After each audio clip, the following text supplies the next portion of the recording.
Well, hey, howdy, hey. Welcome to the Kungaloosh Club, a brand new podcast. Used to be Disney Night Live, part of Now That's Disney's Facebook group. And now it's the Kungaloosh Club. So, welcome. Episode 1, brand new show, only going to be an audio podcast and put out as a YouTube video of just me recording myself talking. So welcome. I'm back. It's been a long time off from doing any sort of podcast, any sort of live show. Basically just been running the Now That's Disney Facebook group. And I decided to come back with something called the Kungaloosh Club. What is the Kungaloosh Club? So the Kungaloosh Club, again, is a brand new podcast. I used to do a live show called Disney Night Live, which is a Now That's Disney production, which is no more. And I've taken a long time off, some much needed time off. But the Kungaloosh Club is going to be, a talk about Disney podcast, and again, a video put out on YouTube. But that's it. I'm not going to be going live anymore. I'm not going to be doing a lot of the things that I used to do in the past with, the social media stuff. So, and I thought the Kungaloosh Club was a cool name. I've always found the whole Adventures Club to be very interesting. And Kungaloosh is the official greeting of the Adventurers Club. It's also the official beverage of the Adventurers Club. It's a club salute. And I just really thought, again, that would be a really cool name for this podcast, a celebration of Disney, talking about Disney, talking about all the new Disney topics, maybe in the future have guests on, but really right now just focus about the Kungaloosh Club introduction, what it is, where I've been, that kind of thing. So again, Kungaloosh was a club salute. It's the official means of recognition between members of the Adventurers Club. So again, I've been away for a while. You could tell that I'm very rusty. I haven't been doing this in a very long time. I've been debating whether or not I'm going to get back into this. And so this is kind of a test run. We're going to see how it goes. I've got to get comfortable back into the field of things, being behind the camera and on the microphone, and doing all the things necessary to put out the podcast and put the show out on YouTube. So I could tell you that this is going to be a very unscripted podcast and show about Disney topics.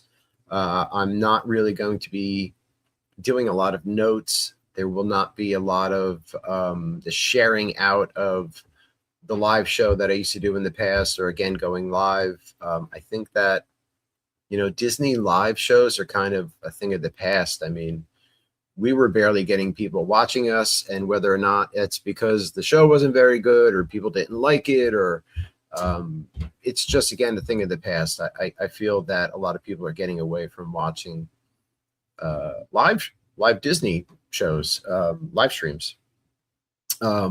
So again, I mean, I started Now That's Disney Facebook group years ago, and then started up the Disney Night Live live show.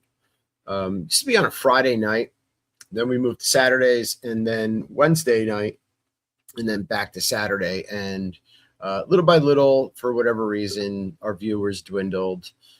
We still had a lot of fun doing it. I really send a big thank you out to all of my past co-host, but this is going to be a solo production, just me talking Disney, and again, maybe some guests on in the future if we have some good guests available and topics. But I don't want to really make it about having to get guests on anymore, because that was always very hard to do. If they're there, they're there. But so why no more Disney Night Live? That's basically it. It just became a lot. It was a big part of my life for years. It was a big dedication, talking about Disney in a live format, getting everything set up for the show, taking that time out on a Saturday night away from my family, away from myself,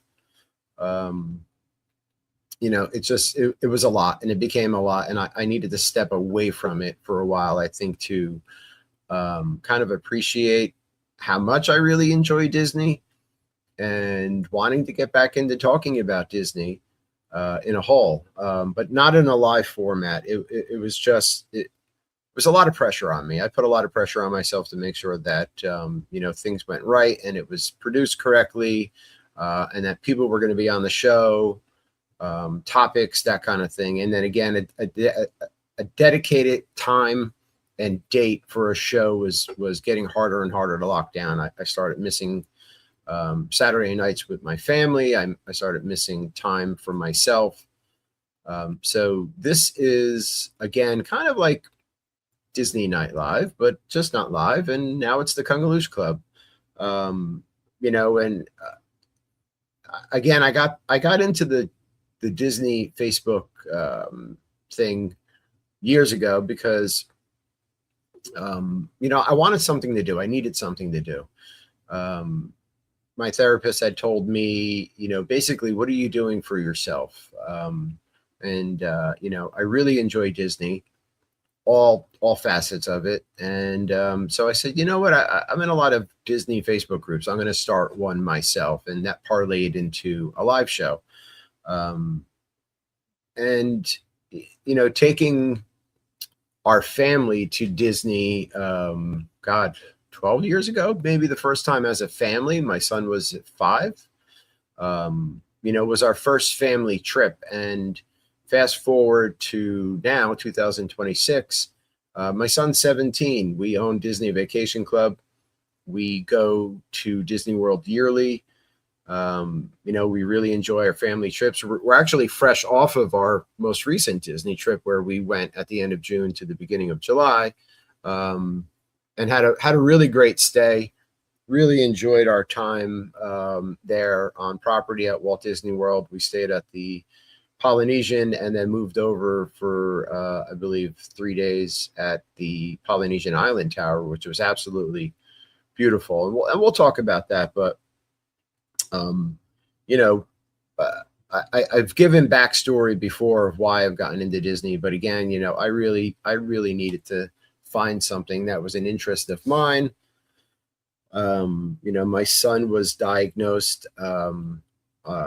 as being on the autism spectrum at a very young age, and for years, my wife Kim and I really dedicated a lot of time to our son. Therapies and doctor's appointments, and just making sure that we gave him everything we could possibly to give him the best chance, in succeeding in life. And again, now he's 17. He's doing awesome. And in the past couple of years, I've really enjoyed that family time. And the live show was kind of taking away from that, again, at 8 p.m. on a Saturday night. So we've really been enjoying our time. Kim and I have both gotten back into doing some fitness stuff and just trying to get in better shape and, dedicating time for ourselves, also still our family, but dedicating time to ourselves, because we've gained back, I guess, some time with our son being older and really doing just great. So again, we still really enjoyed Disney as a family. Had a great trip, and we'll talk about that. We'll talk about that in the near future. But this podcast and these videos I'll be putting out, for the Kungaloosh Club, gives me the freedom to do it in a less formal format, if that makes sense. Again, not a dedicated time. I'm going to try to dedicate the same day weekly to do the recordings and put them out, but I'm not going to stress over if I'm going on vacation or I can't do one on a certain day or time. Again, so a very less stressful environment for myself, and keep up with the time for families on the weekends, and keep doing what I'm doing, which is, just really enjoying our life together.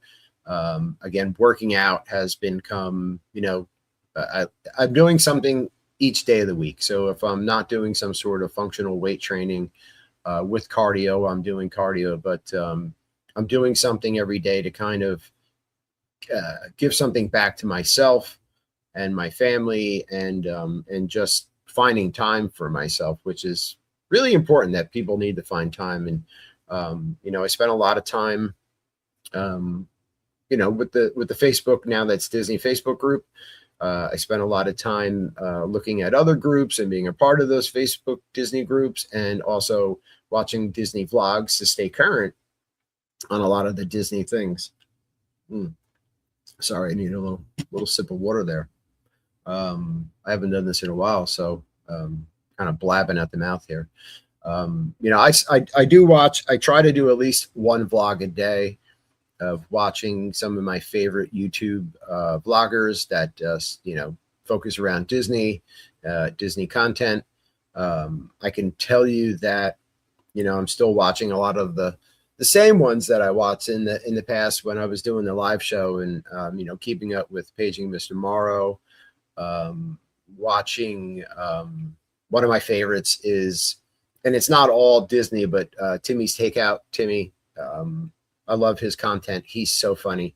My wife and I say all the time when we're watching him that he's like the funniest person. I don't know how he does it. Like, it just seems to come to him, but he's hilarious. And whether it's a Disney content or not, he cracks me up. So, and a few months ago, I knew the name Adam Hatton.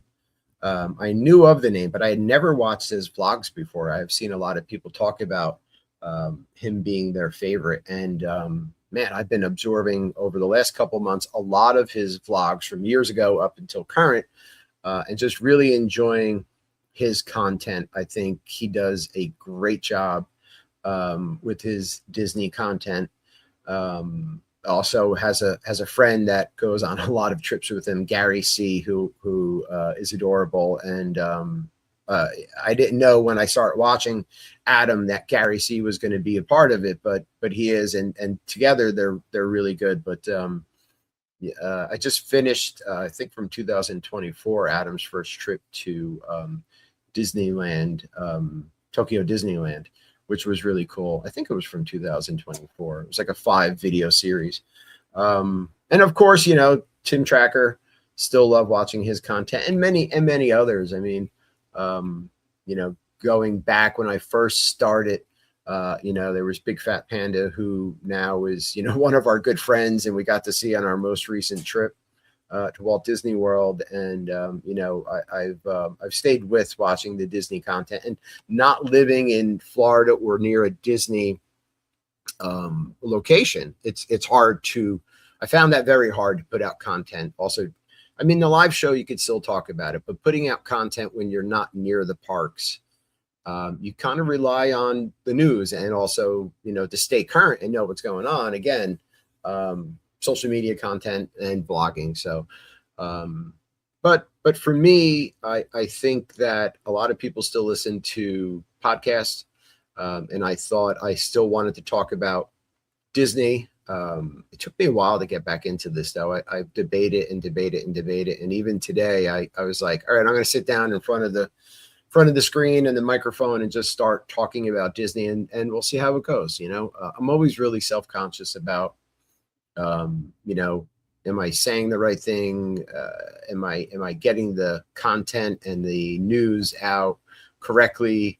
I think there's a lot of judgment in the Disney community of people that do this, and I also, that's another reason why I kind of got out of the live show stuff and stepped away from it for a while. It became too much. The Disney community could be great, but it could also be really hard.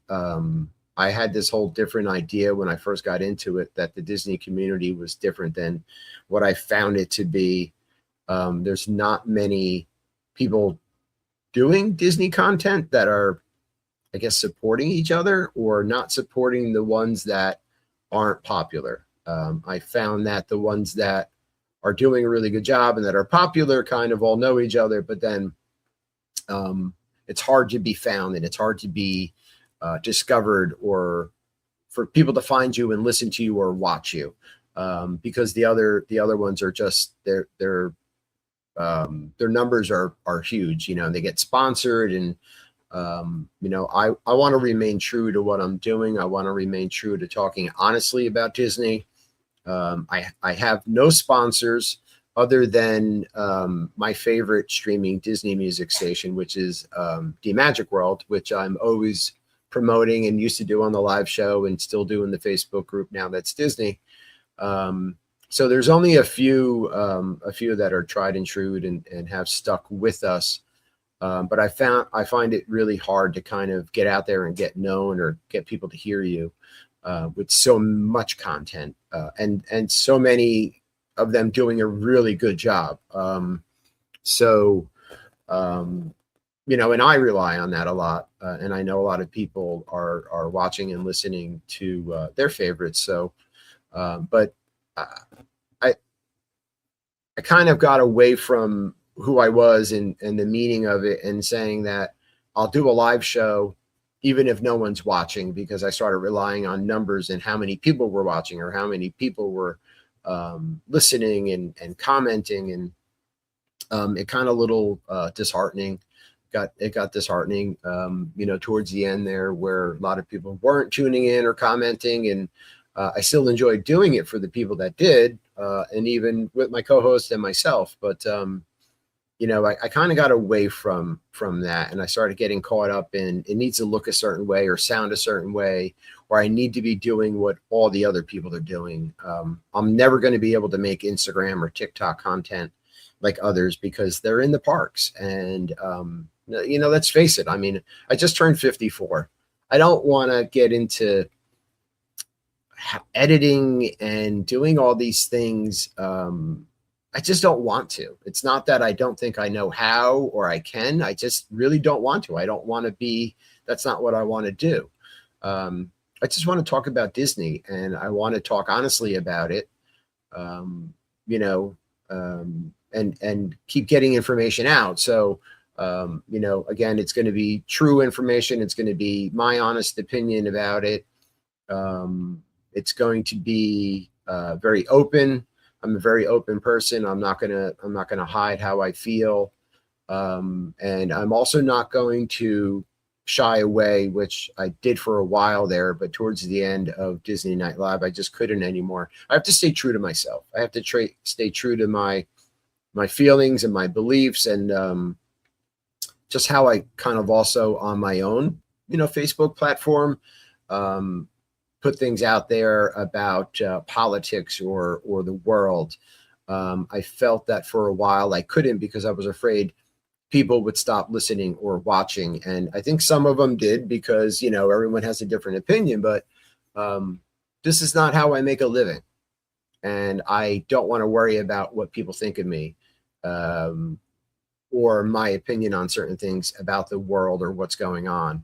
I'm going to stay true to myself, whether people like me or they don't like me. And if they like me, they'll listen or watch if they want. And if they don't, they may hate, listen, or watch. But either way, I'm going to continue to not be afraid to stay true to myself. I think, you know, one thing I see in the Disney community with these content creators is they have to kind of keep quiet on a lot of things, because some people won't watch them or support them, which will hurt them, because they make a living off of this. They make a living off of it. And I don't. I mean, I have a job.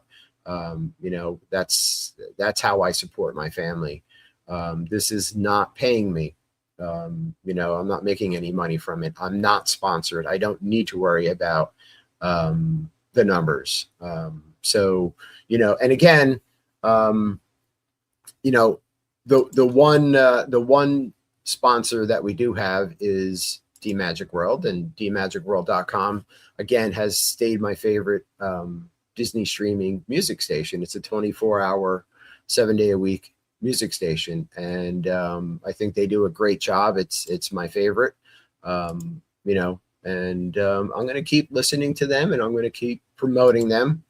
And if they find it that they want to put the audio of the show back up on D Magic World, because Disney Night Live used to have episodes aired on D Magic World. You know, they can, but And I'm trying to find their graphic here. So I could pull that up for you. So again, dmagicworld.com. I want you to check them out. If you love Disney music from the parks, it's going to be the station for you. I think they do a terrific job with putting out the music. I think they're still doing Season Sunday, which is pretty cool. You could hear seasonal music, holiday music from around the parks on Sundays. I hope you go check them out. But again, other than that, that is the only thing I'm sponsoring right now. And it's really, Jasper, who runs D Magic World, was putting out our Disney Night Live shows on D Magic World, and we promote them in turn. So again, I'm not making any money from Disney. I'm not making any money from Disney related sponsors. So I'm going to keep being honest and true to who I am, and I'm not going to let that affect me on my own Facebook platform or in my own social media, sites, or who I am as a person. I'm not going to be afraid of losing numbers or viewers, listeners, whatever it comes down to. I can't do that. I felt like I lost myself. I lost who I was, and I had to stay quiet on a lot of things. And, again, our son is on the autism spectrum. I think that all people should be treated fairly. It's not a right thing or a left thing. Human decency, human rights it's a human thing. I have friends in the gay community. I have friends who have children who are in the gay community, and I think that everybody just deserves to be treated nicely. And but again, the show's not going to focus on that. It's going to focus on Disney. But I just want to give you a little backstory of why there's no more Disney Night Live, where I've been, what I've been doing with my time, and what the Kungaloosh Club is. So again, the Kungaloosh Club, welcome. As you guys know, I always started off the live shows with "Hey, howdy, hey," because I love that. And so, hey, howdy, hey, welcome to the Kungaloosh Club. I was going to call this episode, the first episode, Deconstruct This, because I had this whole idea about talking about, the deconstructed menu items Disney has gotten into, I guess, over the past couple of years, and focusing on the festivals at the Walt Disney World Epcot festivals. But I thought that an introduction up front would be much better. And I took so much time off that it kind of timed perfectly with us coming back recently from our latest Walt Disney World trip. So to give you some history on that, we are Disney Vacation Club owners. We own at the Polynesian Resort, and they built the Polynesian Island Tower, I guess, about 13 months ago. It opened, and we had wanted to stay there, and we again did a split stay on our recent stay, and love the Polynesian and love the Island Tower equally. If you're not aware, with Disney Vacation Club, if you own at one of them, they have shared amenities, and so we were bouncing back and forth between the pools and restaurants, really just enjoying our time. We hit all 4 of the Walt Disney World parks at least once during a trip. We met it with friends, like I said. We met it with our friend Panda, who was also with Don and Marie. And if you know Donald Nicholson, who was on Disney Night Live, he was a longtime co-host of the show and still a friend. We met up with our former Disney Night Live co-host, Aaron, who, again, still a bird trainer at Animal Kingdom. Still a bird trainer there, and met up with him and had some fun times with him at Animal Kingdom, and kind of got stuck in the rain while we were eating dinner and exiting the park. We still have friends in the Disney community that we either were co-hosts or friends we met through the community. And that's great. thing about the Disney community, is that there's a lot of people in it, and that there's so many great people in it, and we've again made so many good friends. But so, and going on previous trips, because I was doing the live show, I felt the need to always have my phone out, on a phone holder, and going live or making videos and taking photos and putting that out. And I kind of gotten away from enjoying those trips. And this trip was I did a couple live videos. Not many people tune into them. I noticed that even with just going live in the Facebook group, not many people tune in anymore. But I just like to get information out, but this trip wasn't about that. It was just about enjoying the parks, enjoying the time with my family. So that's the shift. That's the focus. Just enjoying Disney for the reasons that I first got into it. I think it's a great company. I'm not agreeing with everything they do. This show, this podcast, and these videos, I'll be talking about, again, my honest opinion. So I'm not in favor of everything they do, and I'm going to tell you that one way or the other. We'll see how that goes. But, there were a lot of positives from our past trip. There were a couple things that I think that need to be improved, but we can talk about that, I guess, a bit, right? Because I kind of gave the backstory on what, what Disney Night Live was, why it isn't anymore, where we're going with this, and what the Kungaloosh Club is. So let's talk about it. So we stayed at the Polynesian and the Polynesian Island Tower, split stay. Had some really good food at the Poly and the Island Tower. We once we switched over to the Island Tower, we decided to eat dinner at the Wailulu Bar and Grill 3 nights, because we found the food was just so good. And the first 2 nights, our server Kevin, terrific. I mean, the other people working there as well. I'd met the bartender there, I think John, really nice guy. Everyone there was great, but we fell in love with Kevin. Really nice person, and enjoyed the food a lot and the drinks. So I can tell you that it was some of the best consistent food 3 nights in a row on Disney property. The smash burger that they have there is worth all the hype that you may hear and or see, like in the social media realm of Disney. That thing was amazing. I think it's called the Wayfinder burger. The banana old fashioned, again, worth the hype. There was a drink that Kim was drinking, and I tried one of them. They were delicious. It's a Dole Whip drink, but it's not a frozen drink. I wish I had the name off the top of my head, but I said, going into this again, it's not going to be that well scripted. I'm not going to sit here and pull up menu items and have a detailed list of things, because I want to get away from that, because I wasn't enjoying what I was doing. So, if you check out the menu there, you'll stumble across the drink, but it was delicious. I had a Mai Tai there, which was one of the best Mai Tais I had on property.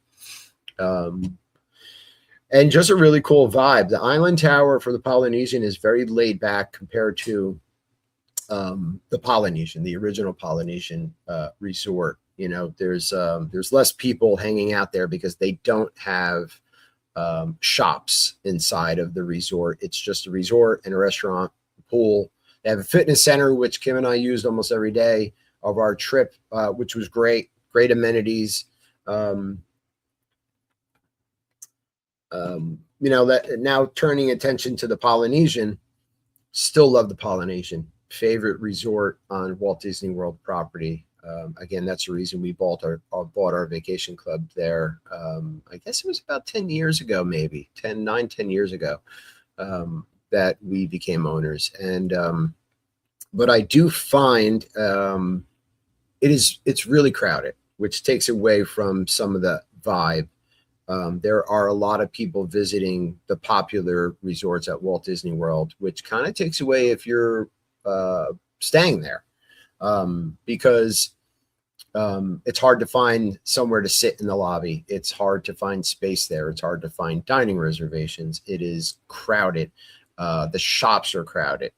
Um, you're trying to get a reservation at Trader Sam's just to grab a drink, and you've got to go on a wait list because people come from all over to go into places like Kona,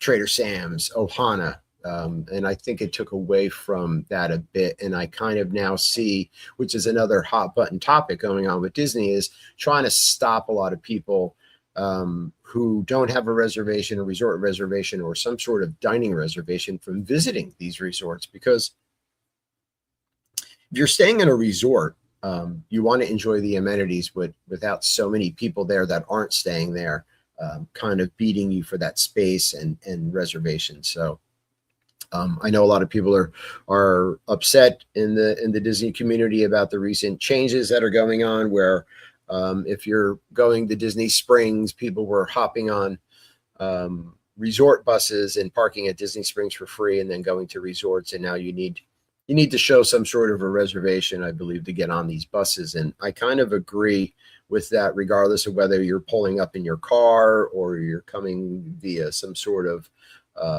Uber type,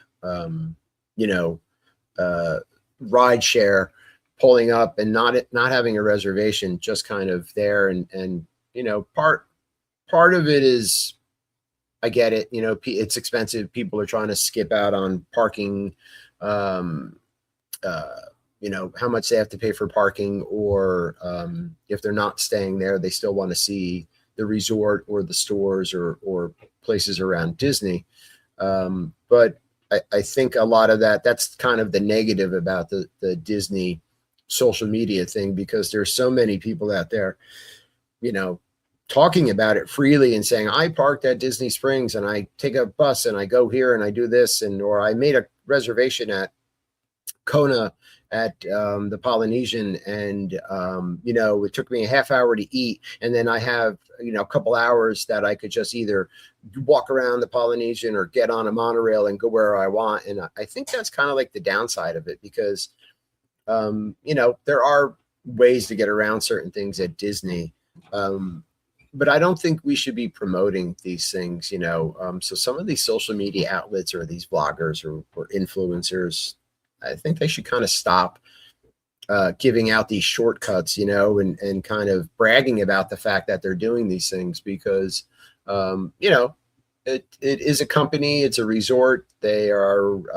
restaurants and stuff. We should be respectful towards that. And again, people staying there. And, there's got to be a happy medium for people that are staying at one Disney World resort and want to see some of the other property or dining.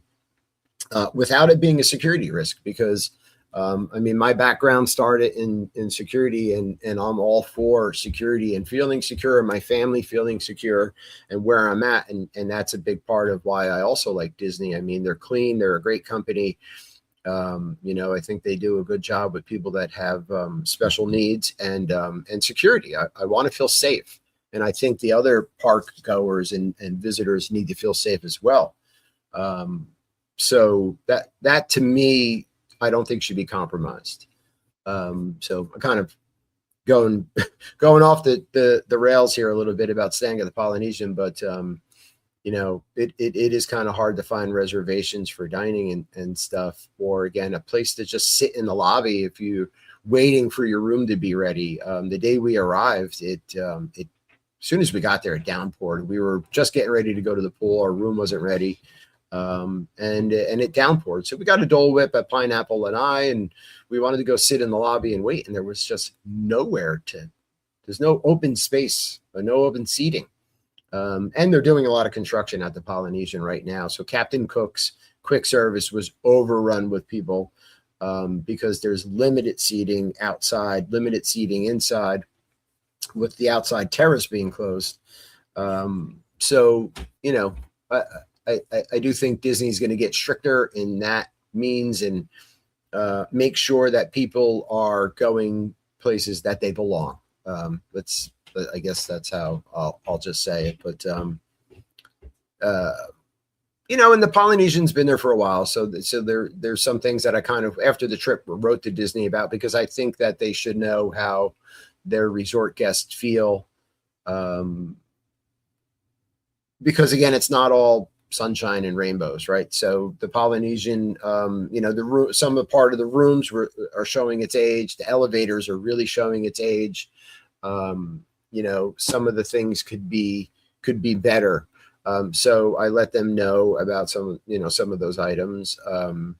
I feel that the monorail's been around for a long time, and you get on the monorail and sometimes the seats are wet because of the air conditioning trying to keep up and it's leaking, or the air's not working at all. So these kinds of items, there's dings and dents and little things, some things with the room that needed to be fixed, which were handled pretty quickly after we told them, but some items not working. Kind of going back a few steps, that's another thing too about people, going to the Disney resorts or using the transportation, kind of for their own means and not because they have a reservation. So the transportation gets clogged up with a lot of people kind of just sightseeing instead of like the resort monorail is just that, it's a resort monorail. So, if we're staying at the Polynesian, that there's a resort monorail that's going to take you to the Grand Floridian, Magic Kingdom, the Contemporary, back around, right? So if people are just sightseeing and then get on a monorail, now you're taking up space for people that are paying to stay at a deluxe monorail resort. So again, a lot of the times limited space, especially on the monorail, and then sometimes on the buses, because of that. But the monorail kind of, I think, needs an overhaul just in terms of they're old and they need some work, and there's some items that could be fixed. The Polynesian Island Tower, again, 13, 14 months old. Beautiful resort, total different vibe than the regular Polynesian, very relaxed, updated, beautiful, great terrace decks, however you want to, viewing decks, whatever. There's 4 of them in total. There's 2 on the Magic Kingdom side, overlooking the water and the Grand Floridian and the regular Poly, and again Magic Kingdom, and then 2 on the monorail side. We had a resort view, so our balcony faced the monorail, which it didn't bother us at all because every so often we see monorail coming by, and that never gets old, right? You're at Disney World and monorails are just driving by your resort room. So the room was beautiful. I think the one thing, we stayed in a deluxe studio resort view, the one thing that kind of needs improvement, if they can swap something out in there, is it needs more clothes storage. There's not a lot of storage for clothes. If you're staying more than a couple days, the room sleeps 4, I believe, 4 or 5. We're a family of 3 and found it hard to find space for our clothes. So we kind of lived out of a suitcase for a little bit. I think you can make it work if you're tucking clothes like in the bathroom where the towels are and stuff. But to me, I think the one thing that they have kind of a sitting area with like a shoe rack underneath, I think, or maybe that's for a suitcase. For me, that should not be there. There should be some sort of 3-drawer dresser or something there for more clothes storage. But other than that, the room's perfect. Beautiful room. Not as big as it appears for me as the deluxe studios at the Polynesian. But this room at the Island Tower does have, I believe it's the first DVC studio with a dishwasher in it, which I thought was cool. And real plates, nice Keurig machine with not just the 1-cupper, but you can make a whole pot of coffee. So you have the option, so both have their positives, a couple negatives, but the positives way outweigh the negatives, right? As with any Disney stay, I think sometimes you're going to have bumps in the road.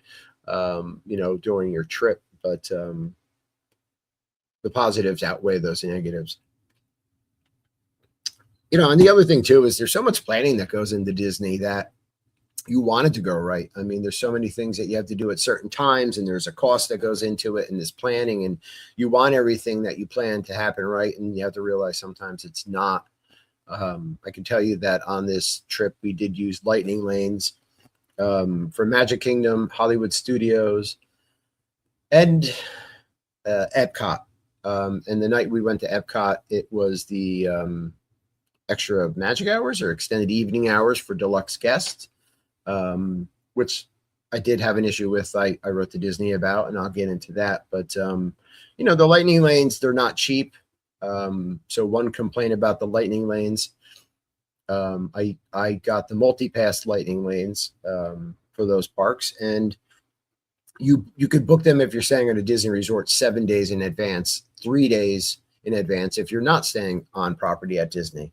And when I made my first multi-pass selections, I followed the tiers and I did my homework, and I got up early and I made those selections, and I thought I did pretty well with them. And then I tried to change some along the way before our trip. And I had a little luck with that. And then on some I didn't. And I figured I'd do it on property, but the parks weren't that busy. And I found that the multi-pass was sold out or oversold or whatever's going on, because once we're in the parks and we started using the multi-passes and you can then make another selection, the times that were coming up are like 8 o'clock at night, 7 o'clock at night. And if you're in the park in the morning or noon, are you going to be in the park all day and night? We're not in the park from morning to end. We're not rope droppers to close. We go to the park at specific times. If it's hot, we go to the park after the pool or come back from the park and swim. So something with the lightning lanes, the availability just wasn't there throughout the day that I think how I expected it. I don't know how any of you that are going to listen to or watch this feel about it. And I'd love to hear back, from this show and in other future shows. Always let me know, what you think about the show and kind of, what your experiences are. If you agree, disagree, just what your experience is. But I felt that it was really hard to get lightning lane selections that made sense of times that weren't very late. And if you were going to do that, you'd have to be in the park all day, and then have a gap or do standby of your original selections to when the other selections were going to come up. Or you'd have to sit on your phone the whole time and kind of look for available times. And for me, that takes away from the experience. I don't mind doing it to make that next selection and have times that aren't far away, but I don't want to have to be looking through it. Molly from Mammoth Club calls it fiddle faddle. I don't want to fiddle faddle my whole trip away. I want to be in the moment with my family. So, and then getting back to extra magic hours or extended evening hours for deluxe guests at Walt Disney World. For those of you who don't know, on certain days of the week, some of the parks, mainly Magic Kingdom and Epcot, have hours after the park closes. Say Epcot's closing at 9, Epcot then would be open until 11 p.m. For deluxe guests, and only deluxe guests. And since we stayed at the Polynesian, that's considered a deluxe resort. And my problem with that was, we got to Epcot that day fairly early. We did some things with our multi-pass experiences and got on some rides. And then, rainstorm was coming in. With summer at Disney World, it's going to rain at some point during the day. For how long, you don't know. And we ran into the aquarium and we were there for about an hour and a half. I mean, it came down to the point where we were going to be late for our Space 220 reservation.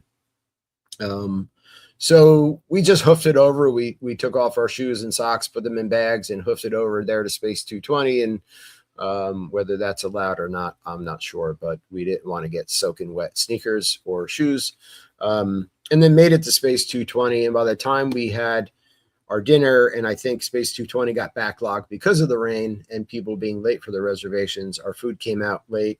Some of it was cold, unfortunately, which it was handled by the manager at Space 220. I wouldn't say the food was the greatest experience or worth the cost, but by the time we got out, it was late, and there was only a few hours at Epcot left, which were those 2 extra hours for the extended hours.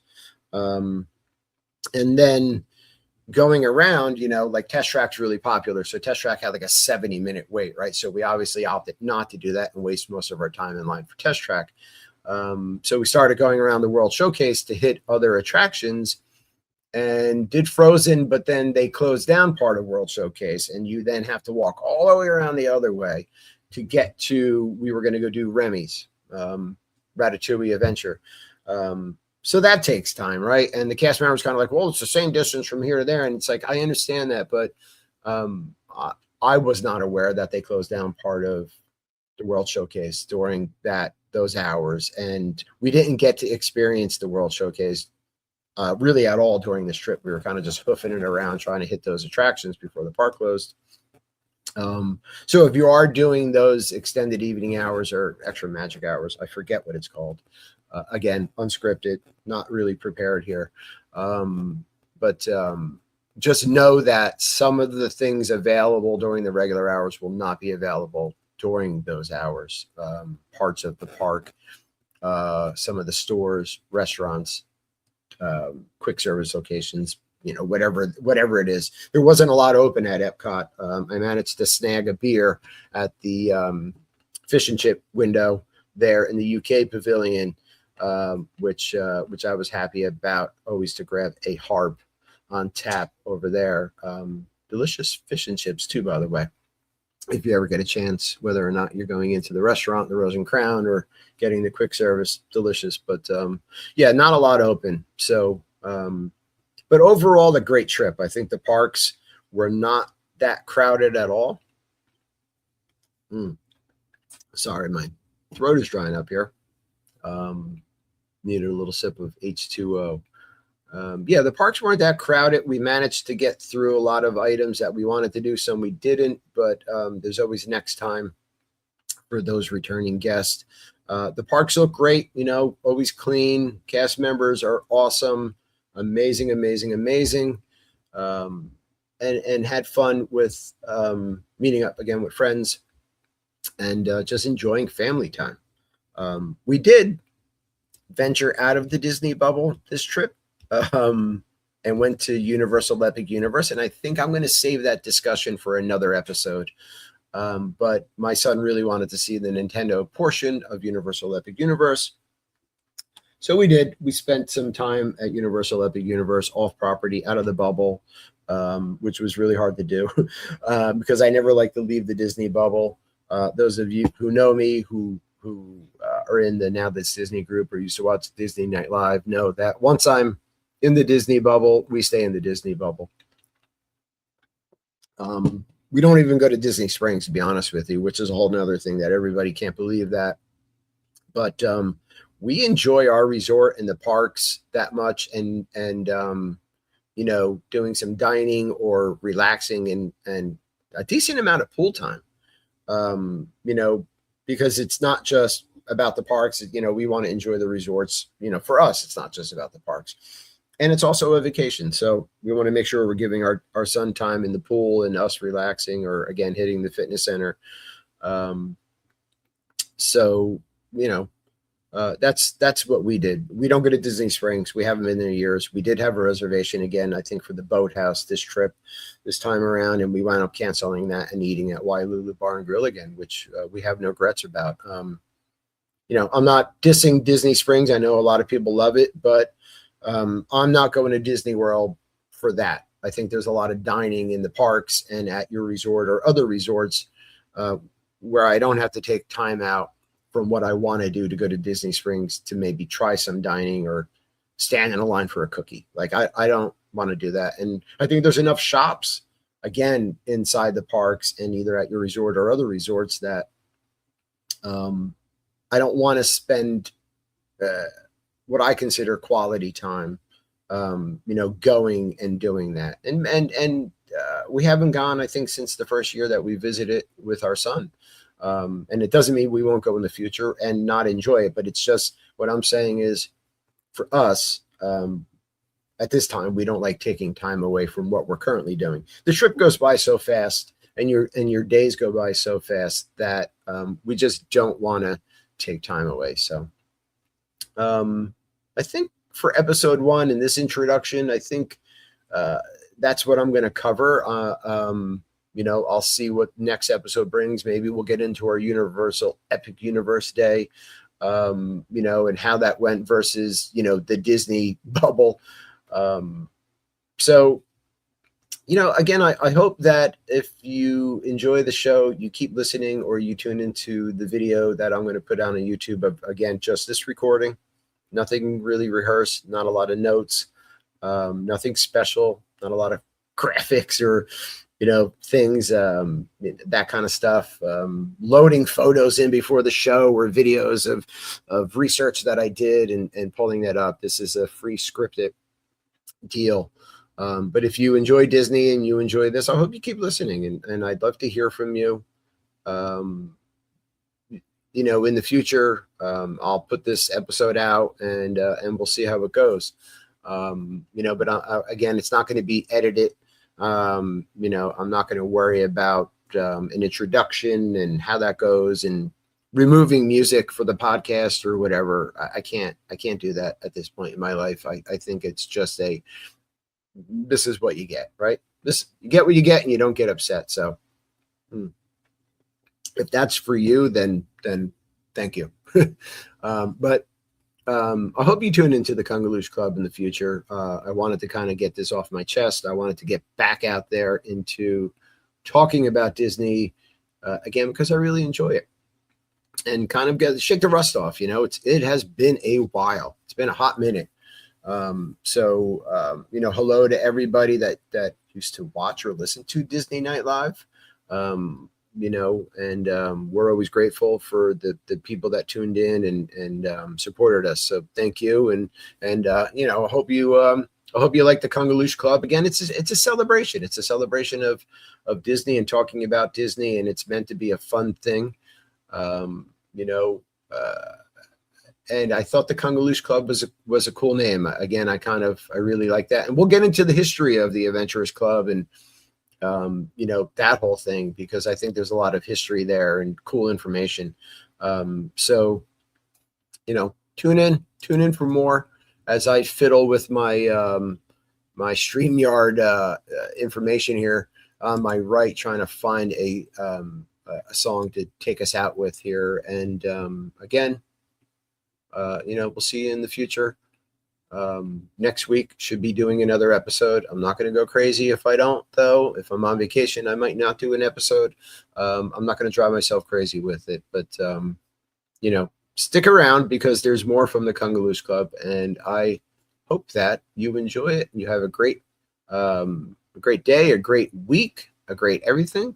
Be nice to each other, and see you around.